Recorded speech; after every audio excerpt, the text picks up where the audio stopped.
should and will, and he's different amount. Wait a minute. Yeah, Sandy's not. No. Good evening, everyone. At this time, I'll call to order the regular scheduled committee meeting for the Village of Midlothian, Wednesday, August 5th, 2026 at 7 p.m. Roll call, please, George Kowalski. Trustee Burback. Here. Trustee Crowley. Trustee Hilly. Here. Trustee Jett. Here. Trustee Johnson. Here. Trustee Kilby. Here. Mayor LaRue. Here. Quorum. Thank you, sir. Please stand for the Pledge of Allegiance. I pledge allegiance to the flag of the United States of America and to the republic for which it stands, one nation, under God, indivisible, with liberty and justice for all. Thank you.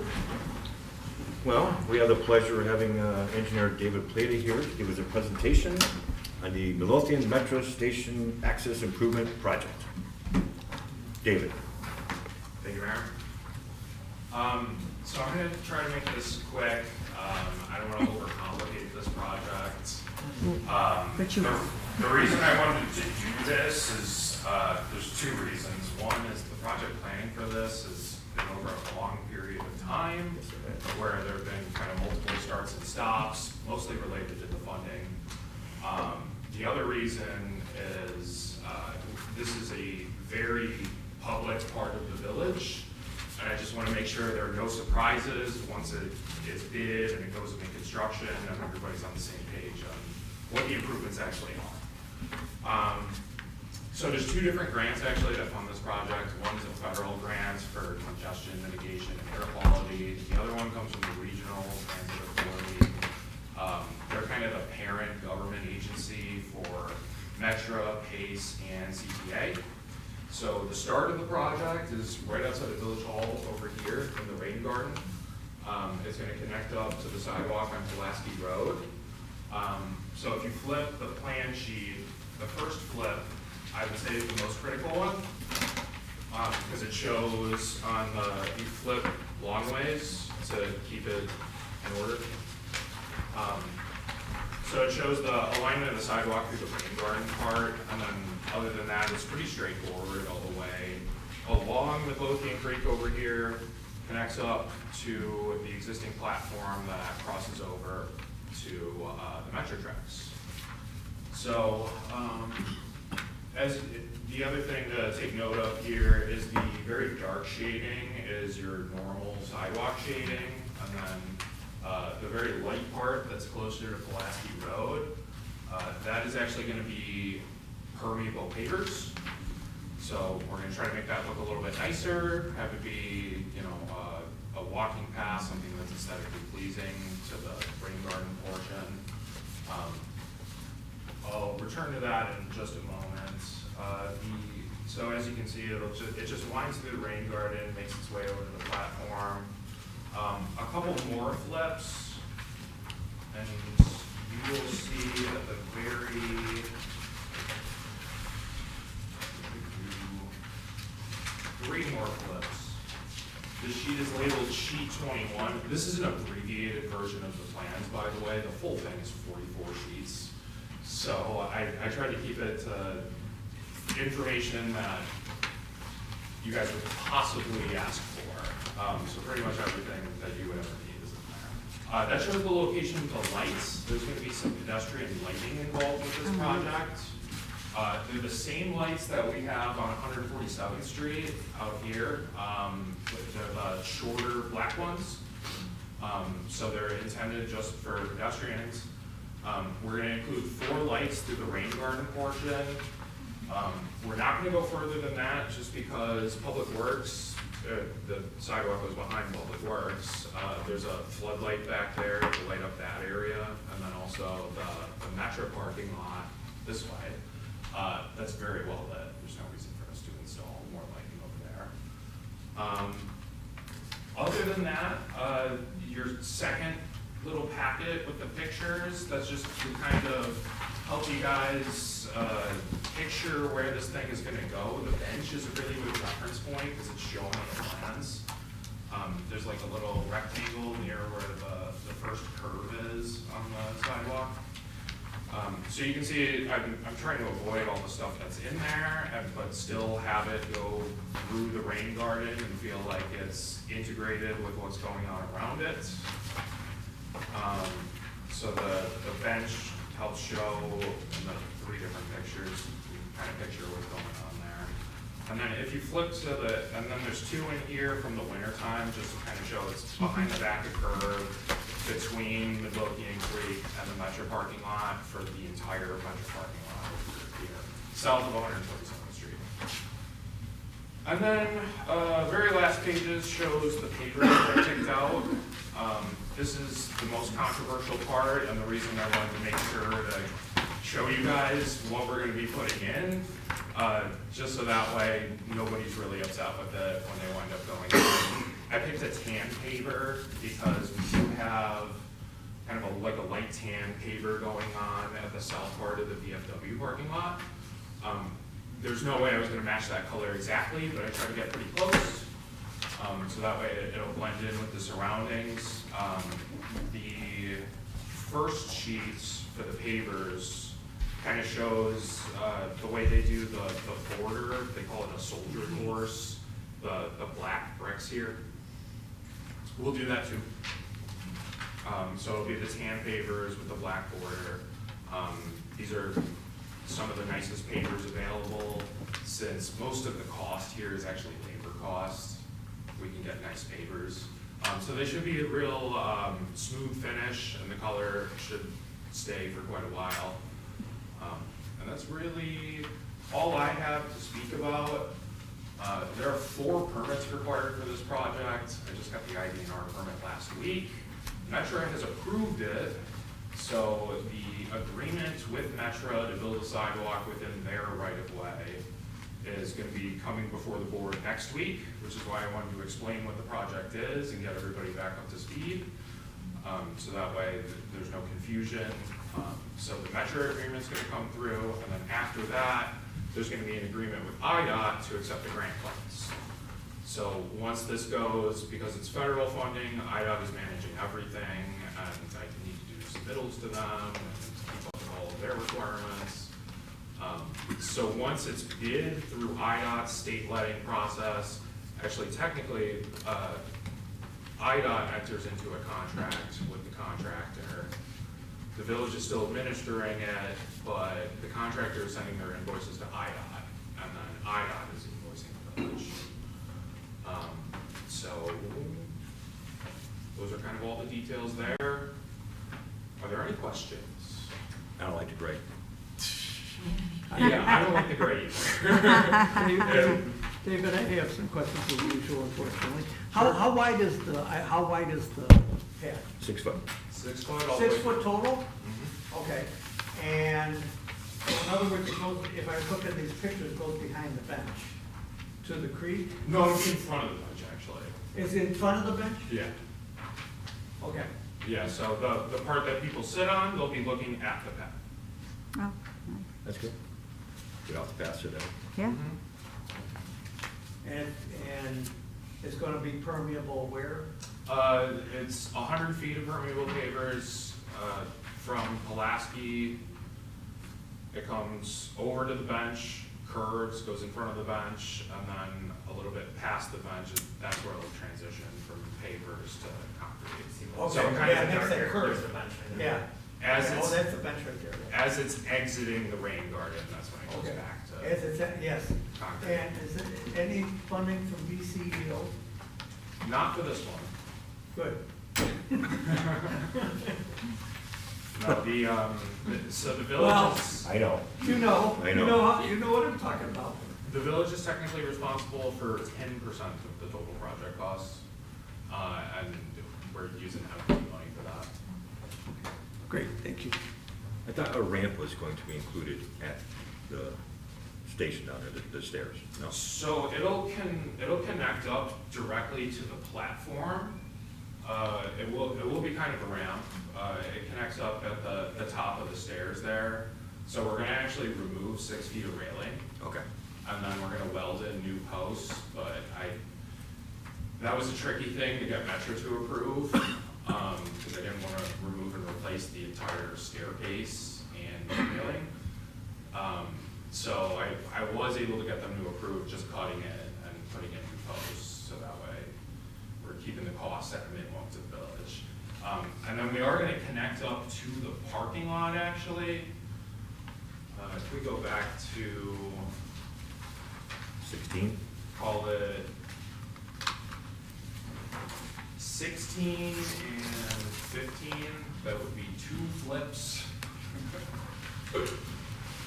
You can see at the very end, there's a existing little square there, kind of where the project ends. That's where we're connecting up to the platform. It's just dowel bars drilled into the side of the staircase platform. So it's gonna ramp up to the platform level? Okay, Nice. I'm good. There will be a connection to the parking lot that you can see on the left side of that page, and that is required by ADA. Because if you're modifying an existing staircase, you need to provide some type of accessible route for people. So the idea there is that part is compliant with ADA. Somebody in a wheelchair can go a little bit further away, but they can still get up to the staircase. Anything else? No? Thank you, sir. Alright. Awesome. Appreciate it. Thank you very much. How many years? 6? The very original project planning for this occurred in 2014. 20 And what? that kind of went on hold. This is obviously before my time. I started working with the village in You're not that old. 2002. So it went on hold to go acquire that CMAC grant, and then on hold again to go acquire the RTA one, and then there was a little pause to try to like coordinate the two, and then, start the process with IDOT. The permitting took a while, but we're actually on track to bid it in November of this year. That'll give the contractor plenty of time to order the lights, which is the biggest problem in these kinds of projects. So we should be seeing it constructed next year. So again, what do I always say, Trustee Hilly? Patience. Patience, 12 years. Patience. 12 years. This one went particularly long. Whereas Trustee Crowley would say, you can't rush these You things. can't rush these. All right, thank you, David. Thank you, guys. All right, then I will open the floor to public comment. Is there any public comment tonight? No public comment. I'll close the floor to public comment. Move on to trustee business. Trustee Johnson. Thank you, Mayor. I'm looking for a motion to approve the ordinance number 2186. It's an ordinance amending Title III, Chapter 3 of Municipal Code of the Village of Midlothian, Cook County, Illinois, Public Works Water Department. You're making. Oh, I'm sorry, I'm making the motion. I'll second. For transparency's sake, can you explain a little bit about what the ordinance is? The ordinance is for the Public Works. Do you want me to read it? Yeah, it's an increase in water rates, isn't it? Yeah, my computer's not working, so I'm trying to. Yeah.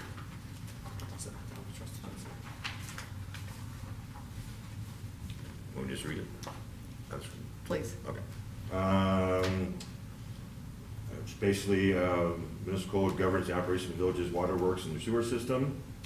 Village board has determined that these adjustments to the water and sewer rates are necessary to maintain the fiscal integrity of the village's utility system and to offset increasing operational maintenance, treatment, and infrastructure costs. I guess the meat of this is that the municipal code will be, if approved, is hereby amended by deleting section 3.3.18 of chapter 3 and replacing with the following. Water rates beginning August 1st, 2026. Each customer receiving water service from the Village of Midlothian shall be charged $11.54 per 1,000 gallons of water consumed. And beginning August 1st, 2026, each customer receiving sewer service shall be charged a monthly base sewer charge of $9 and a usage charge of $3 per 1,000 gallons. That's it. That's the purpose. That's water rate increase. Correct. Yeah. So, thank you. No problem. All right, motion is second. Any other discussion? Roll call, please, clerk. Trustee Johnson. Aye. Trustee Burbett. Aye. Trustee Hilly. Aye. Trustee Jennings. Aye. Trustee Kilroy. Aye. Motion carries. And that's all I have tonight. Thank you, ma'am. Trustee Burbett? I have nothing this evening, Thank you, sir. Trustee Hilly? I have nothing Thank you, sir. Trustee Jett? I have nothing this Thank evening. you, ma'am. Trustee Tilly? I do have something. Just Just, a couple things. I think, I just want to comment that last night, National Night Out was a great night. We had good attendance. I think people had a lot of fun. We had 21 vendors, a lot of food. This gentleman out here, Vince, knows all the food we had because he was out there cooking till 8 o'clock.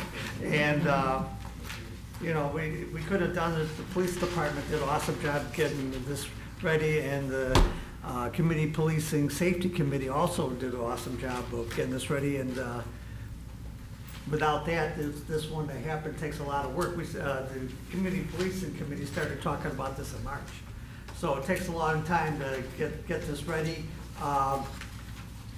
The police department, fire department, public works did a great job setting it up. I was there, I think 3 o'clock or something. It was already all set up. Everything was ready to go, clean as a whistle.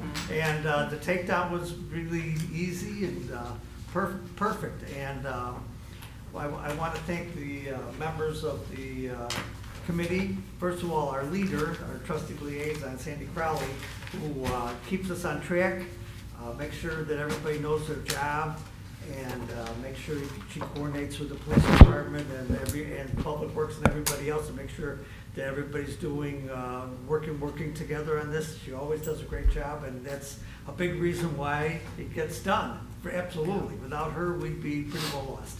Also, I'd like to thank our chairperson, Pat Bonk, Frank Sheehoyne, who was there last night, 5 days after he had a hip replacement. Oh, my. And he couldn't do anything, but he wanted to support us. That's the commitment this committee has. It's just like, wow. I looked at him, going, what are you doing here? But he's wanted to be here. And Vince Hairston, who did a great job grilling with 1 million hamburgers and hot dogs. Veronica Garza, to my left, trustee Diana Jed, who was doing the raffle and got 1 million volunteers, thank you. And also Rich Center, who was working for our committee, and also for EMA. I want to also thank the donors, B&R Towing for donating 2 bikes, Los Serapis Restaurant for donating 100 tacos, Cooper's Bar and Grill in Oak Forest for donating the pizza, and Elam Christian School for donating the school supplies that were put in the backpacks that were given out. So it was a great night. It was exciting to see so many people out there, and I think we'll give it a shot and try to do it again next year, Mayor. Also,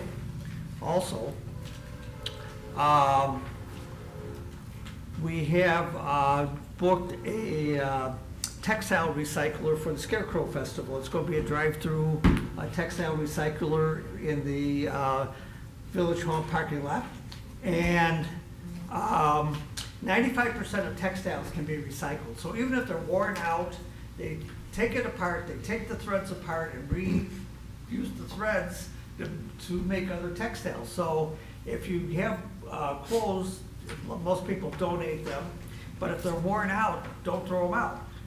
We can use them, and we have a vendor who we've used in the past, and they can help us. So for all you people, ghosts and goblins who are going to show up at the Scarecrow Fest, if you have worn out sheets, don't throw them away. Donate them. Donate any textiles you have that you think are too bad to donate. Please donate them to our recycler. And for keeping Midlothian, Illinois beautiful, our next meeting is on August 18th. It's scheduled for 2 o'clock. Now it's open to the public. Anybody has some suggestions or comments, wants to find out what's going on, you're more than welcome. And that's all I have here. Thank you, sir. I concur. It was a great turnout, great event. Incredible volunteers and help, and just all the village staff and everyone out there. It was pretty cool. And nice weather too. That helps. All right, thank you, sir. Attorney Orr? No report. Thank you, ma'am. Under my business, I do have a resolution to ask your approval for. It is the resolution number 260805-A, a resolution of the Village of Midlothian, Cook County, Illinois, authorizing the appointment of an authorized agent for the Illinois Municipal Retirement Fund. Looking for a motion for that. I'll make the motion. I'll second. This resolution is prompted by the Illinois Municipal Retirement Fund, which the Village of Midlothian is part of, and it does require the village to appoint one authorized agent to act on behalf of the employer in administrating its IMRA participation and related benefits. So, any discussion? That's it, no? Yes, oh All yeah. right, roll call please, Clerk Moskowitz. Trustee Johnson. Aye. Trustee Hilly. Aye. Trustee Brevette. Aye. Trustee Jett. Aye. Trustee Killary. Aye. Motion carries. Thank you, sir. That's all I have on my agenda tonight. Clerk Moskowitz. I have nothing. Thank you, sir. Then seeing there's no business, further business coming before the board, I'm looking for a motion to adjourn. I'll make the motion. Oh, I'll second. okay. All in favor? Aye. All opposed? The ayes have it. Meeting adjourned. Thank you all.